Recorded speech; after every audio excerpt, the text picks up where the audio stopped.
Best Friends by Jack Varnell. I sit across the table from my best, my only true lifelong friend, thinking of all the ups and downs, the ins, the outs, the good times, the bad times. I smile at all the forgiveness. Forgiveness for the things said that meant nothing, but felt like something at the time. The shared meanness that neither of us can take credit for or blame for. Not today. It's just been too long. And we were so much wiser and so much more compassionate today. I watched the fluid motion of calamari dipped in marinara, and I remember when others watched every move too. For many reasons. You could trust that he may not be worthy of trusting. The dance of his movements were not that at all, but a stage play, an act he directed, and was his own audience. The real me was simply a hanger-on. Not today. We both know he is leaving and will never return. I know how thick and full his brown hair once was, and I pretend not to notice the silver ones on his shoulders or on the bathroom floor, waving like glowing white flags of surrender on the way down. I note that the smell of blood is louder than the smell of garlic, and I wish it wasn't true, but I understand the myth of vampires much better today. He smiles that boyish smile through his old and crumbling teeth at the pretty waitress, the way that he always has, and he squeaks a compliment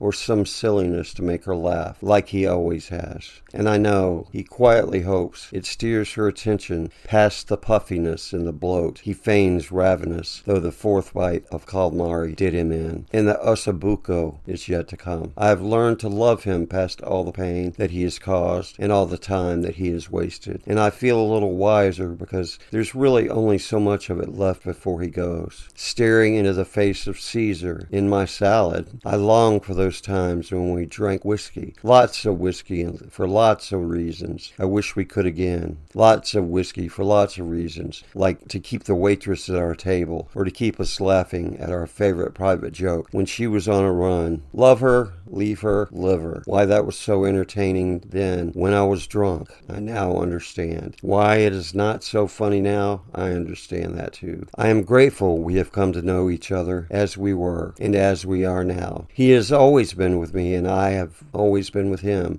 and we have finally melded almost into one. There's still mystery, and I suppose there always will be, like why, after all these years, I still find it necessary to dine facing the mirror so that I can watch behind me. My friend will be leaving soon, and the mirror reveals that, like it or not, when he does go, I will go with him. I will have no choice. Not today. Not with my best friend.